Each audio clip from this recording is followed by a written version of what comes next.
Hi, this is Taxis Chronicles, and I'm your host, Simon Rushton. Tonight, I just want to talk about GPs.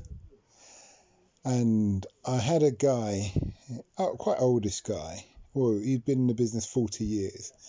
And I picked him up, and we were driving to his car, which he had left at another place. And he's telling me about how the GP world is today in this coronavirus era.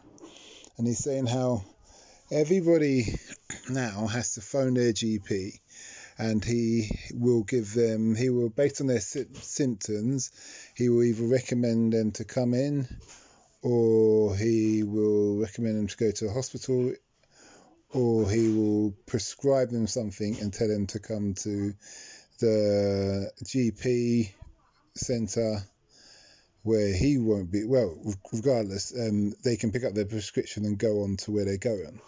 And he said it's a godsend, because what it is now, most of any prescribing or analysation, I'm not sure, obviously I'm not a medical profession, of how they do things, is generally just hearing your symptoms, and based on your symptoms they can kind of narrow it down to one of three things or things like that and work from there. So he says that a lot of 80% of the patients don't need to come into the GP, and he's not just saying that for the coronavirus era, he's saying that generally. And this struck me, and he even went on to say that there's many people who are actually really lonely, and they're lonely in the sense that they use the GP as a place to have a social, and just I feel like this today, I'm not too happy, or what have you. So I said to him, well, why don't you tell them to get see a psychiatrist, because obviously their problems like spiritual, mental, it's not physical. And he said, oh, he did that once when he was younger in the profession, and then he ended up having to write letters of apology, and they were being reviewed, and you can get kind of you can get disbarred or something along those lines. So but he's saying, so now he shuns from that, but that is a lot of people's problems. But the thing he said when about lonely, he said it's not even just old people. There's a lot of young people who just, whether they're not working, well, he did say actually they're not working and they just spend too much time in the day, and they've got too much time to think about things, and they have to see the doctor every day. And he said there's a lady, I think she's 51 or something like that, or 57, something like that, and she will phone him every day or try to come and see him, and she'll come. It's got to the point that his staff say, your girlfriend's on the phone again, but she's just really, really lonely. And this all got me thinking, because you've got to deal with the mental side of people. You need to develop people from a young age, and then you look and think about how when you're some countries like Australia, they have fitness every day. Excuse me.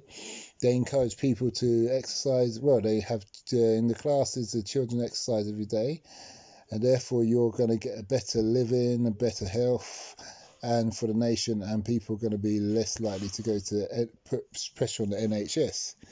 So this is why I look at the government as having a downfall because they're just not doing it. You know, you get, my daughter says she does PE once a week. That's ridiculous, you know.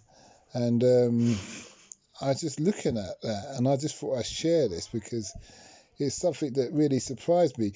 He did say that the future of GPs, the way the things are run now, the government will more than likely, he sees it that they won't. You have the outlet, but no one will be allowed to turn up without having a phone call vetting service first.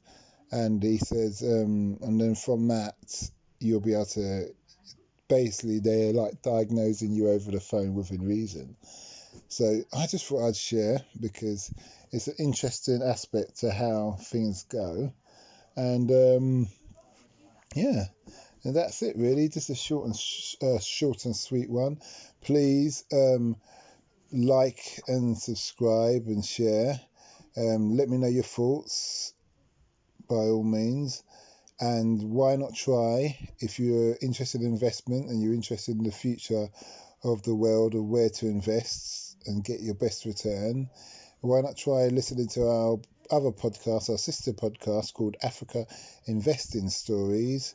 We post twice a week, and it's just investors from all walks of life from around the world, and you're hearing how they've invested in Africa and how their experience has gone.